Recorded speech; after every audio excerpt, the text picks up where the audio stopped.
이 27장 5절 말씀을 가지고 당신의 사연을 하나님께 아뢰십시오 라는 제목으로 같이 은혜 나누고자 합니다.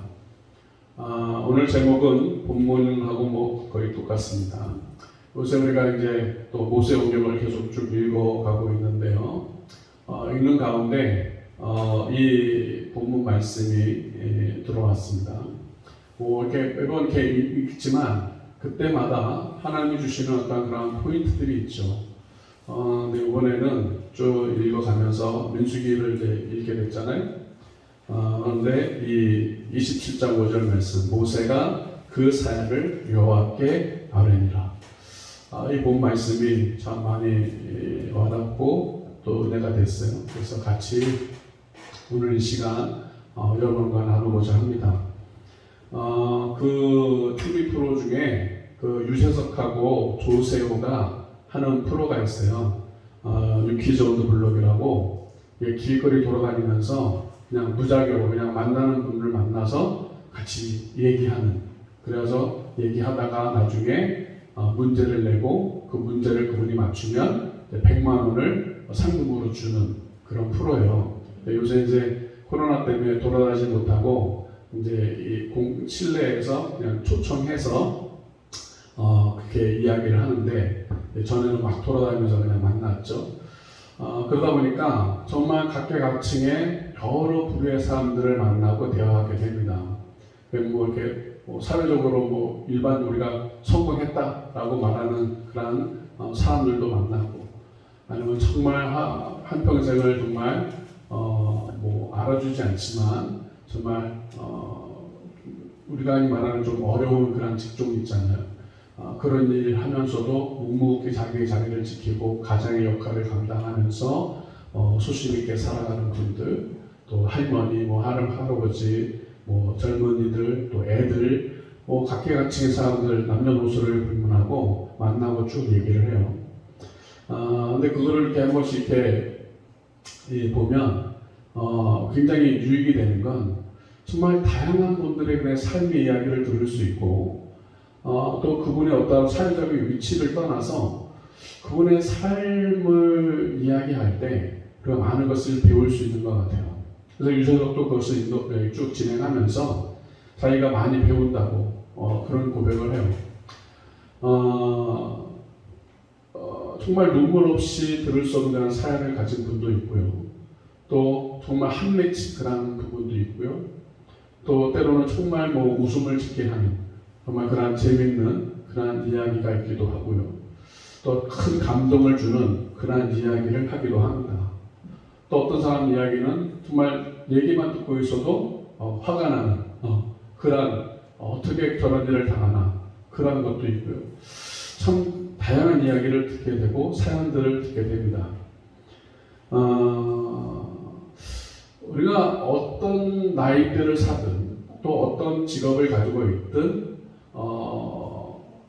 누구나 다 사연이 있다는 거죠.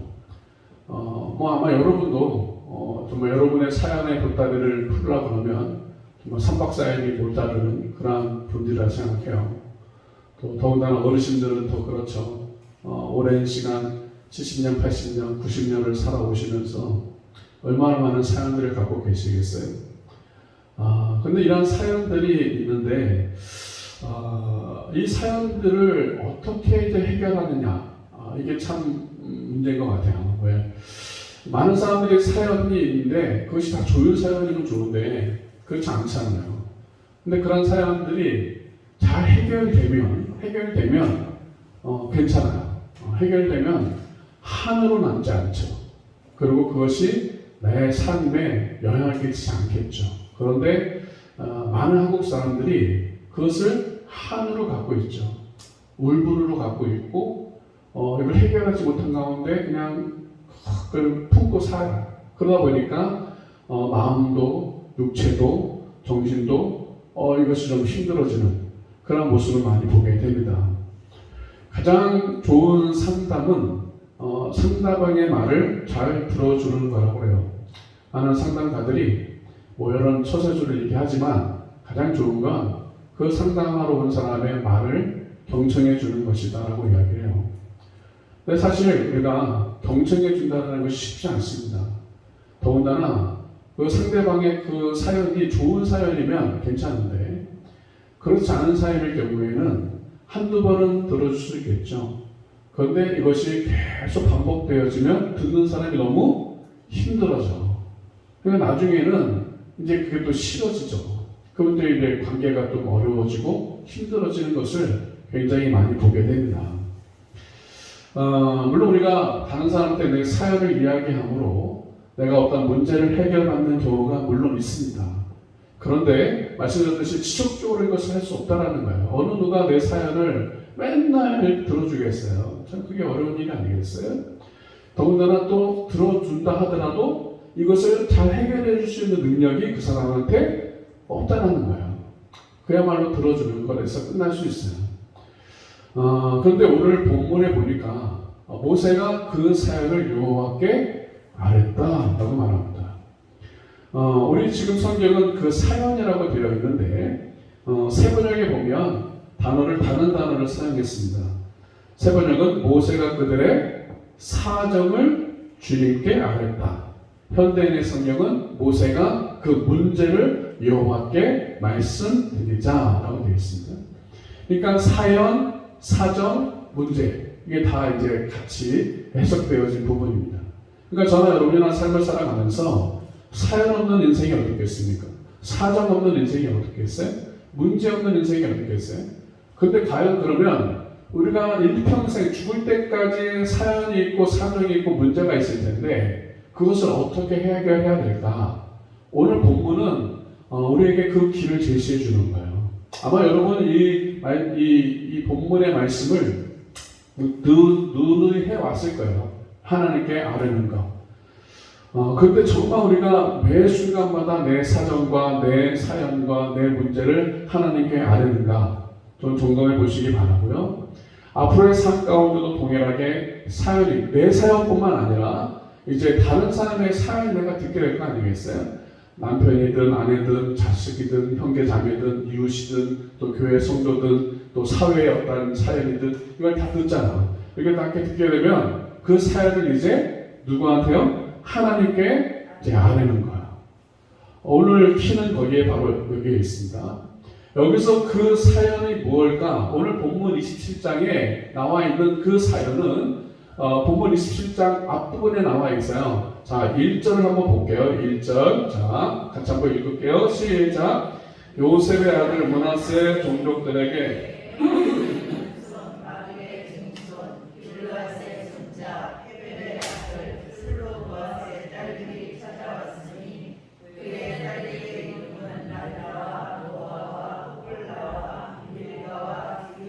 누군가 와서 자기들의 사연을 얘기했어요. 그런데 1절에 보니까 그들이 누구냐면 므낫세의 종족이야. 그러니까 요셉한테 두 아들이 있었어요. 그 중에 하나가 이제 므낫세인데 그 므낫세로부터 쭉쭉쭉쭉쭉 자손들이 내려왔습니다. 그래서 여기 나오기를 므낫세 현손 마길의 증손 길리앗의 손자 헤벨의 아들 슬로브앗의 딸. 그러니까 찾아온 사람이 누구예요?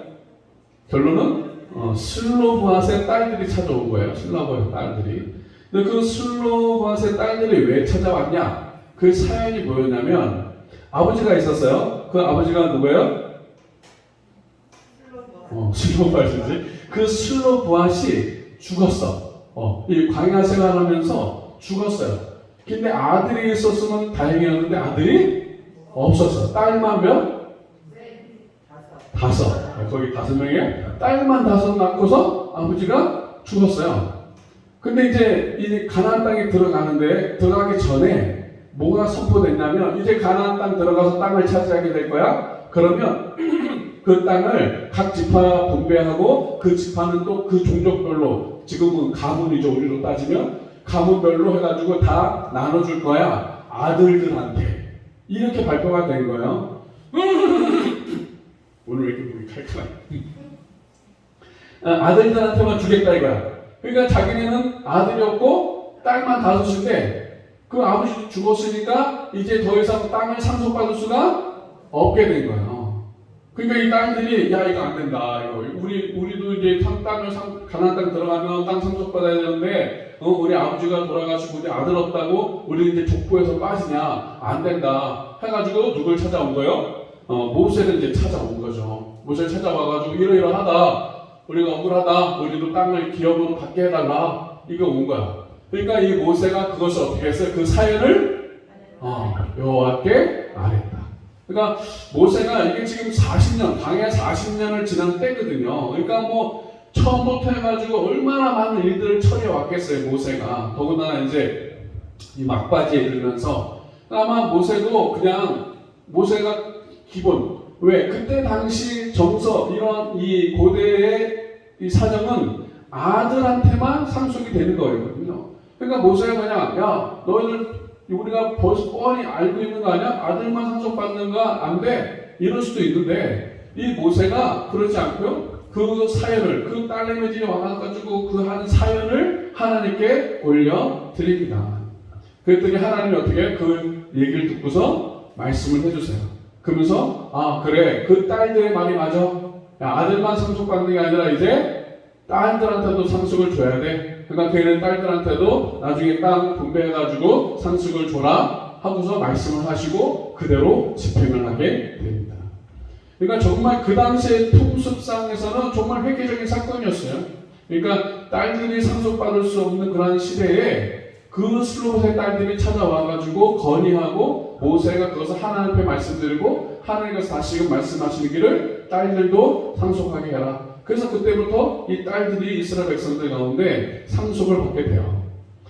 모세는 문제를 해결하기 위해 있어서 자신의 지혜나 경험을 사용하지 않았다라는 거예요. 그 모든 문제를 다 어떻게 하나님 앞에 올려드리고 하나님께서 말씀하신 대로 행하게 됩니다. 민수기 36장에 보면 이제 마지막 장에 가보게 되면 이 얘기가 다시 한번 언급이 돼요. 왜 언급이 됐냐면 이제 하나님께서 말씀하셨어.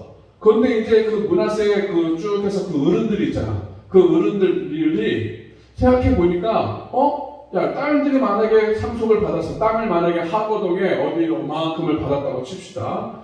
근데 이 딸들이 결혼을 할 거 아니에요. 근데 결혼을 하는데 문제는 뭐냐면 므낫세 지파인데 만약에 다른 지파, 갓지파한테 만약에 갓지파 남자를 만나서 결혼했다? 그러면 그 당시 법이 또 뭐냐? 이 마누라가 가지고 있던 땅은 결혼하는 순간 누구 땅? 남편 땅. 남편은 한 평이고 만약에 이 수록한 여인이 1000평을 갖고 있었다. 근데 결혼을 했어. 그럼 어떻게 해요? 그 남편한테 그 땅이 소유가 되는 거야. 그러니까 만약에 갓지파 남편한테 시집을 가면 므낫세 땅이었는데 누구 땅이 되는 거예요? 갓지파 땅이 되는 거야. 그러니까 이 가문의 어른들이 생각할 때 야 이거 안 된다 이거 딸들한테 주는 건 좋아. 그래 하나님이 그랬으니까 그래 좋다. 주긴 주는데 아니 결혼을 하면 딴 지파 남자랑 결혼하면 이거 뺏기는 거 아니냐. 그럼 우리 므낫세 지파 땅이 없어지는 거 아니냐. 그래서 또 누굴 찾아와요? 또 모세를 찾아온 거예요. 모세를 찾아와가지고 그 하나님께 말씀하셨으니까 따르긴 따르는데 이거 이런 문제가 있다. 이거 얘 딸들이 다른 지파 결혼하면 땅 다 없어지고 이거 기업이 땅을 기업으로 하나님이 주시는 건데 이거 어떻게 하냐 해결해 달라. 또 그러니까 모세가 어떻게 했어요? 하나 앞에 또 물어봐. 이제 성경에는 뭐 물어봤다는 표현은 없지만 하나님께서 당연히 물어보니까 하나님께서 말씀해 주셨어요. 그래서 하나님께서 또 거기에 대해서 말씀해 주셨어. 그래서 뭐라고 말씀하시냐면 모세가 여호와의 말씀으로 이스라엘 자손에게 명령하되 요셉 자손 지파의 말이 옳도다. 그러니까 그 어른들, 집안 어른들의 말이 들어보니까 그래 옳네? 그러면서 하나님께서 또 그것을 조정해 주세요. 그 조정한 것이 뭐냐면 그러면 그 딸들은 므낫세 지파의 남자들하고만 결혼을 해라. 그 므낫세 지파 남자들끼리 결혼하니까 남자랑 결혼하니까 여전히 므낫세 지파 땅이 되는 거죠. 그래서 결국 그 5명의 딸이 작은 아버지의 아들들, 우리로 따지면 사촌이지 사촌. 사촌 오빠들, 사촌 남자들하고 결혼을 해서 가정을 이루고 그 땅을 보존하게 됩니다. 그거 중요한 게 아니라 중요한 건 뭐냐? 그 딸들이 찾아왔을 때도 그렇고 그 문중의 어른들이 찾아와서도 모세가 물어봤을 때 모세는 그 모든 사연들을 다 하나님께 가져갔다라는 거예요. 여러분 이것은 모세가 이게 마지막에만 그렇게 한 게 아니라 처음부터 모세는 그것이 이제 쭉 지내가면서 훈련이 된 거야. 경험상 훈련이 되다 보니까 하나님 앞에 모든 것을 이제 묻는 것이 습관화됐어요.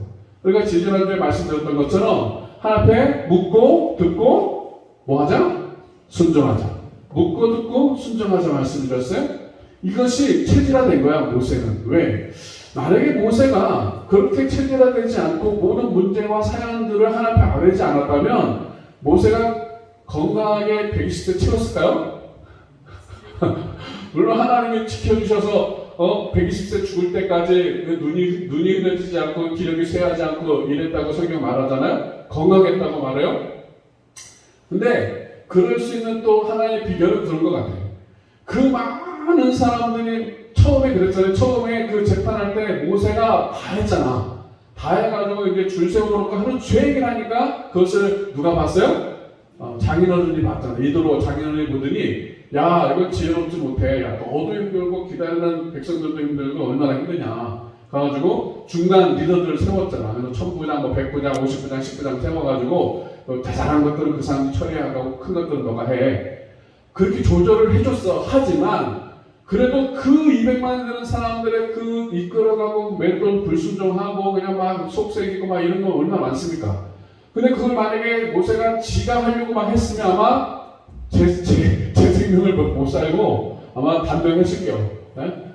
그 죽었을 거예요. 속에서 썩어 뭉들어져가지고 죽었어요. 그런데 모세는 알았어요. 이것을 처리하는 방법이 내가 하는 게 아니라 누구한테 올려드리면 하나님께 물으면 돼.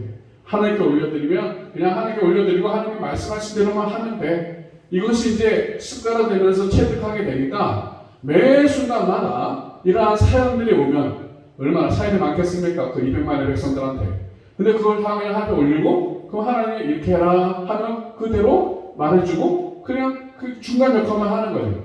그냥 속이 편해지는 거예요. 그러니까 그 장수 120세까지 살면서 또 이제 건강하게 살 것 같아요. 여러분 우리가 삶을 살아가면서 많은 사연들이 있어요. 그것은 내 개인의 사연도 뿐만 아니라 다른 사람의 사연들까지도 우리한테 오죠. 그래서 우리를 참 힘들게 할 때가 있잖아요. 그럴 때마다 우리는 어떻게 해야 된다? 그 모든 사연들을 하나 앞에 올려드려야 한다는 거예요. 여러분 민수기 9장에도 보면 이 6월절을 지켜야 되는데 여러분 시체를 맞는 자는 부정한 자이기 때문에 이것을 참여를 못하게끔 되어 있었거든요. 그러니까 6월절이 너무나 큰 절기인데 이걸 참여하고 싶은 거야. 근데 뭐 어떻게 하다 보니까 또 시체를 이렇게 접하게 됐고 해서 부정한 자가 돼서 이걸 참여를 못하게 되니까 또 모세를 찾아왔던 적이 있었어요. 그래서 모세를 찾아와서 우리가 6월절 참여하고 싶다. 이거 굉장히 귀한 명절인데 우리가 어떻게 하다 보니까 이렇게 부정한 자가 되긴 했는데 이거 어떻게 좀 처리해달라. 그때에도 뭐라고 되냐면 이렇게 돼 있어요. 자, 민수기 9장 8절 같이 읽어요. 시작. 모세가 그들에게 이르되 기다리라. 여호와께서 너희에게 대하여 어떻게 명령하신지 내가 들으려라. 어떻게 해요? 이제 가져왔어. 문제를 가져왔어. 그랬더니 그들한테 기다려 하면서 뭐라고요? 내가 하나 앞에 물어보고 어떻게 말씀하시는 내가 듣고서 그 다음에 얘기해 줄게.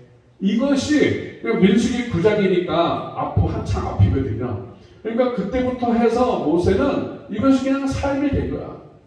그러니까 모세가 누가 와서 어려운 문제를 가져오든 이것을 그냥 하나님 앞에 물어보고 그럼 하나님이 대답해 주시면 그거 그냥 그대로 얘기해 주는 이런 삶을 살았던 거죠.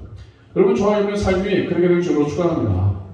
내 문제가 내 사연, 내 사정뿐만 아니라 여러분의 가족들, 자녀들, 뭐 주변 사람들, 또 같은 지체들, 또 이 나라의 여러 상황들 있잖아요.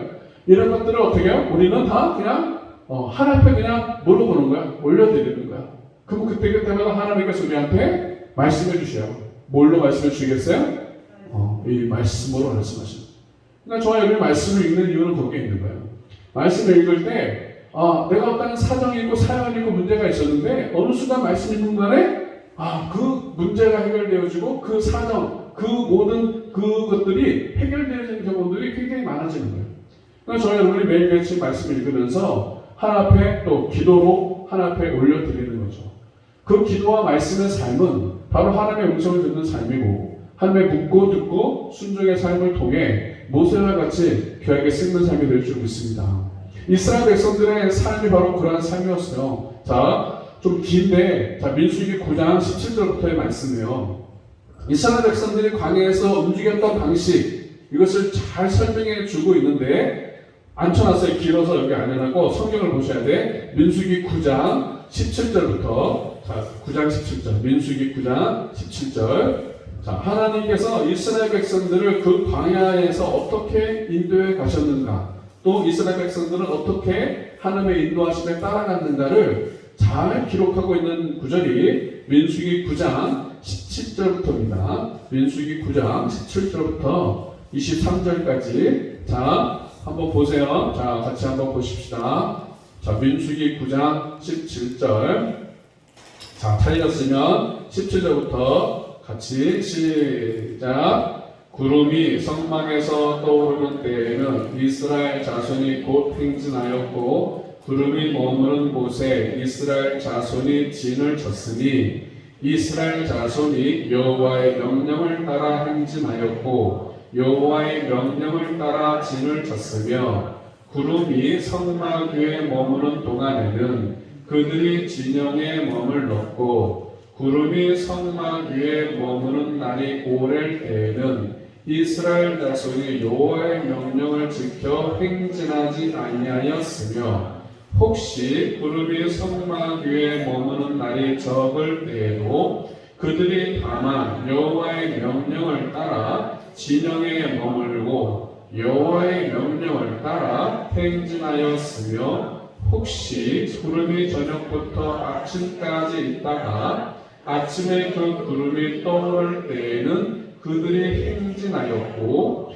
구름이 밤낮 있다가 떠오르면 곧 행진하였으며, 이틀이든지 한 달이든지 1년이든지 구름이 성막 위에 머물러 있을 동안에는 이스라엘 자손이 진영에 머물고 행진하지 아니하다가 떠오르며 행진하였으니, 곧 그들이 여호와의 명령을 따라 진을 치며 여호와의 명령을 따라 행진하고, 또 모세를 통하여 이르신 여호와의 명령을 따라 여호와의 직임을 지켰더라.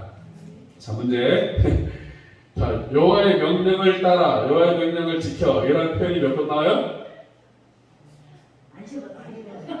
많이 나와요? 자, 맞히시는 분, 맞히시는 분한테 뭘 줄까?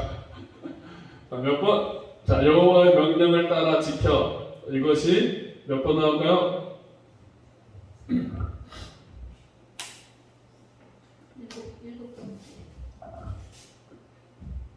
7번 땡. 6번이요. 땡. 네? 따라로 돼 있고 지켜까지예요. 따라 지켜 같이. 여호와의 명령을 따라, 여호와의 명령을 지켜. 그렇죠. 8번 나와요. 8번. 18절에 네, 2번 나오죠. 여호와의 명령을 따라, 여호와의 명령을 따라 2번. 그리고 19절에도 여호와의 명령을 지켜 되어 있고, 20절에도 2번 여호와의 명령을 따라 진영에 머물고 여호와의 명령을 따라 행진. 그리고 23절에도 2번이죠. 여호와의 명령을 3번 나오네. 여기는 여호와의 명령을 따라, 여호와의 명령을 따라, 여호와의 명령을 따라. 자, 성막을 졌어요. 성막을 졌더니 하나님께서 그곳에 구름이 쫙 하면서 임재를 상징하죠. 하나님의 임재를. 그래서 딱 있었어. 그러니까 구름이 그곳에 머무는 동안에는 이스라엘 백성들도 거기에 진을 치고 그냥 있었어요. 그러다가 이제 구름이 오기 시작하면 어떻게 해요? 야, 짐 챙겨. 하나님의 인도에 가신다. 그분도 짐 다 챙겨가지고요. 이제 그 구름을 따라 가는 거죠. 그래서 성경에 오늘 보니까 구름이 하루가 있을 때도 있고, 이틀이 있을 때도 있고, 한 달이 있을 때도 있고, 1년이 있을 때도 있었다. 그런데 이스라엘 백성도 어떻게 했어요? 그대로 아무 때 그것이 하루 있든 이틀이 있든 한 달이 있든 1년이 있든 간에 구름이 아무튼 그냥 머물러 있으면 집에도 머물러 있고, 구름이 움직이기 시작하면 짐 싸 가야 돼 해가지고 움직여서 가고, 이것을 계속 따라가게 됩니다. 여러분, 우리가 만약에 이스라엘 백성을 쳤을 때 빨리 가나안 땅 가고 싶겠어요? 안 그랬어요?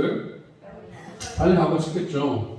근데 만약에 하나님이 움직이지 않고 만약에 하루 있은 거 그래 뭐 그늘도 있고 뭐 저 괜찮아 이틀 근데 막 일주일 한 달 막 이렇게 있게 되면 좀이 쓰시겠죠. 왜 안 가는 거냐? 빨리빨리 가야지 말이야. 이거 왜 가야 계속 머물러 있어? 더구나 여기 1년까지 돼 있는데 그렇게 머물러 있었을 때 그것을 순종하며 가는 거 쉽지 않습니다. 우리 인생도 마찬가지 아니겠어요? 우리가 뭔가를 계획하고 진행하려고 할 때 하나님이 야 기다려 가져보시 하루, 이틀, 일주일, 한 달, 1년 너 빨리 가고 싶은데 뭔가 빨리 하고 싶은데 하나님께서 그냥 움직임하고 가만히 있어 하고 하면 이거 순종하는 걸 쉽지 않습니다.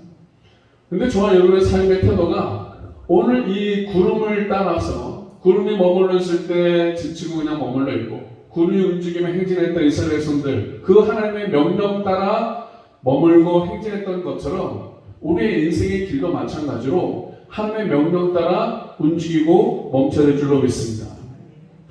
지금은 하나님이 그냥 뭐 먹구름 와가지고 한국교회 이렇게 있다가 가는 게 아니잖아요. 지금의 구름은 뭐예요? 하나님의 말씀이죠. 그 구름은 지금은 하나님의 말씀으로 우리 앞에 왔어요.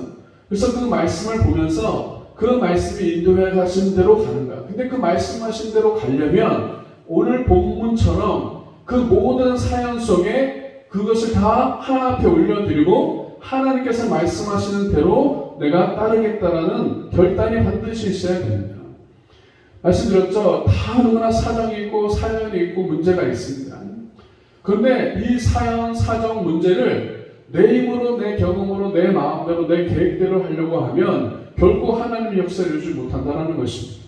때로는 정말 미련할 정도로 그 구름이 안 죽이기 때문에 1년 동안 머무는 것처럼 때로는 아무것도 못하고 그냥 가만히 있어야 되는 때가 있다는 거예요.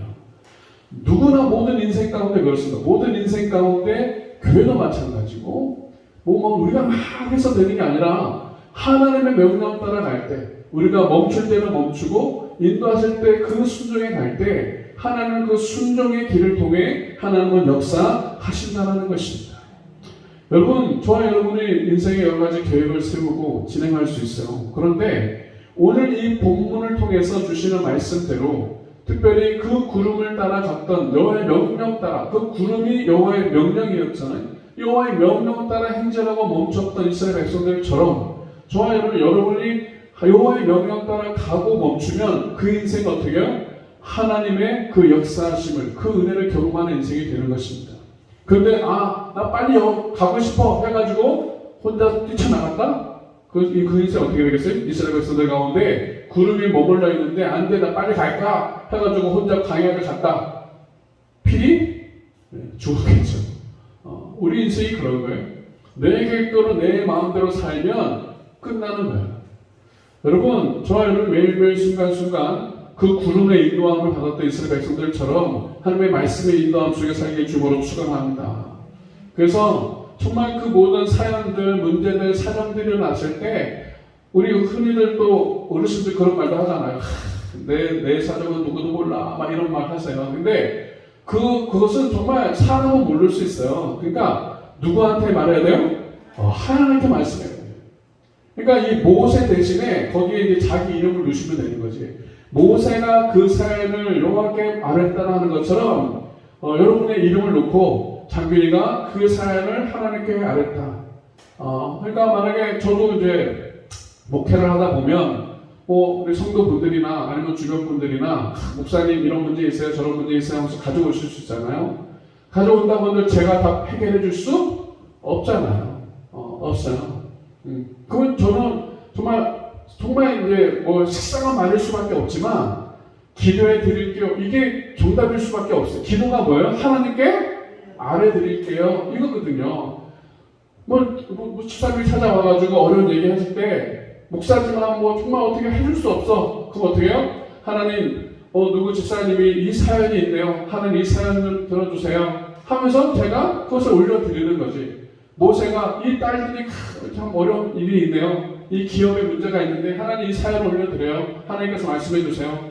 올려드린 것처럼 여러분도 마찬가지예요. 여러분의 어떠한 인생의 사연이 있습니까? 사정이 있습니까? 사람들은 알아줄 수 없을 수 있어요. 해결해 줄 수 없을 수 있어요. 그런데 그 사연을 들어주시고 그 사정을 들어주시고 그 문제를 들어주시고 해결할 수 있는 분은 우리 하나님이시다. 왜? 우리 하나님은 우리를 창조하신 전지전능하신 하나님이니까. 그러니까 물론 우리가 사람한테 가서 사정 얘기할 수 있겠죠. 그런데 사람한테 사정 얘기하기보다 먼저 해야 할 것은 뭐예요? 하나님께 내 사정을 얘기하는 거야. 내 문제를 얘기하는 거고 내 사연을 올려드리는 거야. 그럼 하나님께서 모세한테만 이렇게 말씀하시는 게 아니잖아요. 지금 저와 여러분 예수 믿는 모든 자들에게 하나님은 그 사연을 들으시고 사정을 들으시고 문제를 들으시고 응답하시는 줄로 믿습니다. 그러면 그 응답대로 나는 어떻게 해요? 이제 순종하면 돼. 사연은 알아들이고서 또 그냥 지멋대로 가면 안 되고. 이게 중요한 거예요. 모세가 딸들의 얘기를 올려드린 다음에 야 딸들이 많이 많구나. 딸들한테도 상속 줘라. 그랬을 때에 그 문중삼에 나온 사람들이 이럴 수 없다고. 그런 법이 어디냐고. 딸들은 그 인간도 아니고 아들만 받는 건데 안 돼요. 했으면 끝장나는 거지. 그런데 지 맘대로 안 들어도 순종을 하잖아. 나중에 아까 말씀드렸잖아요. 그 문중 의원들이 순종을 하잖아. 순종하지만 이제 그 땅이 이제 딴 지파한테 뺏기는 것 때문에 또 와가지고 이제 물어보는 거 아닙니까? 그러니까 우리가 삶을 살아가면서 여러 가지 문제를 만날 때 그냥 내가 생각하고 내가 판단하고 내가 결정하지 말고 어떻게 해요? 계속 물어보는 거야. 누구한테? 하나님한테. 그게 뭐겠어요? 그게 기도 아닙니까? 내 사정을 하나님 앞에 아뢰는 게 기도고 다른 사람 사정을 내가 들어서 아뢰는 게 중보고 중보기도가 딴 겁니까? 다른 사람에서 기도하는 게 중보인데 다른 사람의 사정을 내가 들었어. 이거 어떡하지? 내가 할 수 없으니까 하나님 아뢰야지. 그래서 올려드리는 게 중보기도 아닙니까? 나라 민족에 대한 안 좋은 소식을 들었어. 그러면 뭐야 이제? 그 사연을 들었으니까 이제 이놈의 나라가 자꾸 평등법을 통과시키려고 난리 보건이 아닙니까? 그 평등법이 이 궁극적인 것은 이제 이 차별금지법을 통과시키는 건데 이걸 자꾸 들려오잖아. 그러면 어떻게 해요? 내가 지금 당장 그냥 반대 초원이나 한번 클릭하는 것 뿐이잖아. 우리가 피켓 들고 나가겠습니까? 그러니까 어떻게 해요? 대신에 사연을 들었으면 이제 하나님 이 나라 정말 하나님 지켜달라고 이거 악법을 자꾸 통과시키려고 시도하고 있는데 하나님 이거 올려드립니다. 하나님 이 사연 아시죠? 이 사정 아시죠? 하나님 이거 올려드리는 게 나를 위한 기도 아니겠어요? 그러니까 기도가 대단한 뭐가 아니라 그냥 뭘 올려드린다? 내 사연 올려드리고 내 사정 올려드리고 다른 사람 사정 들었으면 그 사정도 하나님 앞에 올려드리고 이 나라에 또 좋지 않은 소식 들었으면 그것도 하는 사정도 올려드리고 이런 게 바로 기도 아니겠어요?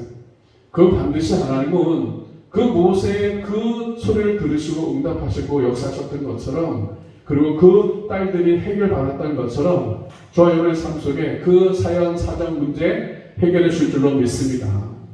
여러분의 기도의 삶이 이렇게 해결받아요. 그래서 정말 우리의 삶 속에 쉬지 않고 우리가 기도하는 것은 바로 이런 부분이잖아요. 우리가 물론 시간을 정하고 장소를 정하고 기도하는 것 중요합니다. 그런데 매 순간마다 생활 속에서 어떤 일이 있을 때 하나님 이거 어떻게 할까요? 이렇게 계속 묻고 듣고 이런 것이 이렇게 기도하는 그야말로 쉬지 않고 기도하는 거예요. 하나님과 대화하는 거 묻는 거고 듣고 들으면 이제 순종하는 거예요. 여러분 오늘 모세가 그 모든 사연들 하나님 앞에 아랬던 것처럼 여러분의 삶 속에 일어나는 모든 사연들, 사정들, 문제들 하나님 앞에 아뢰고 그래서 한번 하나님께서 그 문제에 대해서 이렇게 해라 말씀하시면 그대로 여러분이 순종함으로 그 문제를 해결받고 그것은 내 눈에 당장에는 소외된 것처럼 보일 수 있어요. 때로는. 그런데 궁극적으로 볼 때 그것은 가장 나한테 좋은 것으로 하나님이 응답하신다는 거예요. 그거 반드시 믿으셔야 돼. 이것은 이해되어지는 부분이 아니고요. 정말 하나님은 선하신 분이고 하나님은 좋으신 분인 것을 믿으셔야 돼요. 믿으십니까? 네, 그것을 믿지 않으면 하나님께서 어떤 응답을 주셨을 때 따르지 않게 돼요. 왜? 자꾸 의심하거든요. 이거 정말 나한테 좋은 건가? 이거 정말 하나님께서 이거 왜 이렇게 하시지? 이렇게 되거든요. 근데 우리 하나님은 선하신 분이고 우리 하나님은 좋으신 분이고 정말 여러분을 정말 사랑하시는 분입니다. 그렇기 때문에 여러분이 사정을 아뢰고 올려드리기만 하면 하나님께서 들으시고 응답해 주실 줄로 믿습니다. 누군가에게 내 사연을 말할 수 있다는 것, 그것도 큰 힘이 됩니다. 내가 좀 힘들면 누군가 찾아가서 얘기할 수 있다는 것, 큰 힘이 되죠. 그런데 더 큰 힘은 뭐예요? 내가 하나님 앞에 아뢰일 수 있다는 거. 여러분, 사람한테 아뢰는 거, 이야기하는 것도 물론 약간의 도움은 되겠지만, 가장 중요한 것, 하나님께 아뢰는 것. 하나님께 아뢰지 않고 사람한테만 얘기해봤자 아무 짝에 쓸이 없습니다. 나중에는 괜한 또 이상한 소문만 돌아올 때가 많아요. 그러니까 여러분, 하나님께 아뢰셔야 돼. 크든 작든 내 사정을 하나님 앞에 아뢰면 하나님께서 역사해 주실 줄로 믿습니다. 매일매일 여러분의 삶 속에 일어나는 사연들, 사정들, 또 문제들 하나님 앞에 아뢰므로 응답받고 하나님의 역사를 경험하는 저와 여러분